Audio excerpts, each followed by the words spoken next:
Going back to what you were saying a while ago, tama ba intindi ko that as far as you can see, the existing restrictions in the Constitution for the economy are already somewhat reasonable?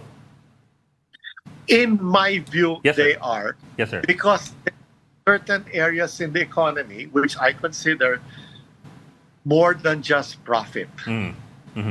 I asked that kasi nga, of course, we've heard the argument time and again that we need to further open up the economy to bring in more investors, encourage them to come in with more money, and that would include, of course, allowing them to have land ownership in the Philippines, something that we don't see in, for example, Vietnam or in China, where you have investors flocking in. You cannot own land in Vietnam. You cannot Yes, sir. own land in Hong Kong. They don't strike me as people who are having a hard time getting foreign investment.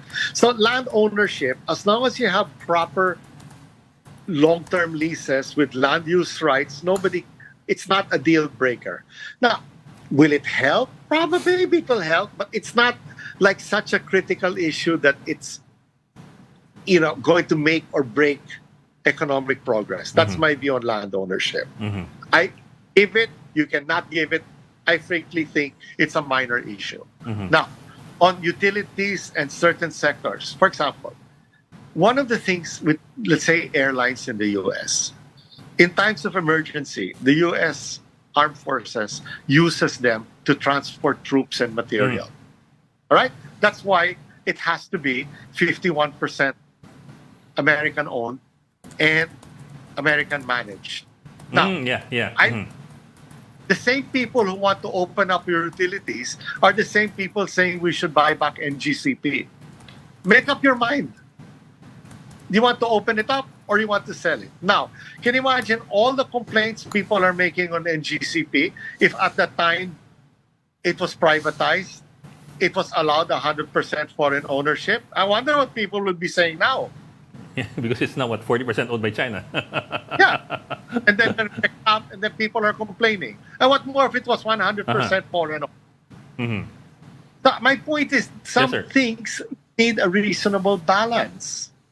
Now, everything else, yes, completely free, open markets. And you know what? That's generally the rule here, except for some other things like media, like education, like some professions.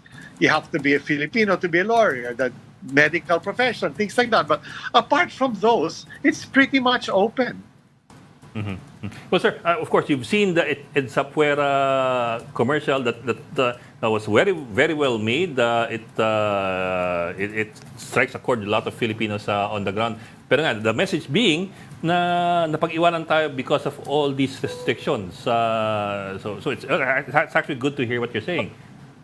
My answer is logic and experience.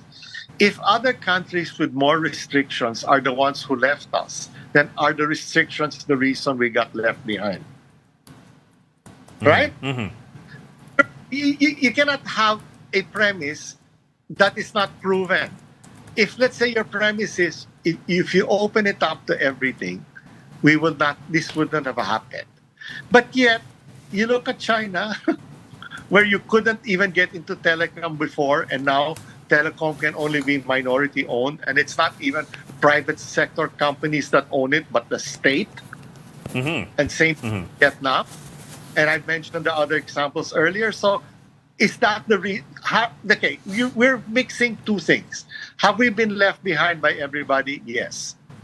But that doesn't mean that's the reason, because other people who have zoomed ahead of us have restrictions even greater than us.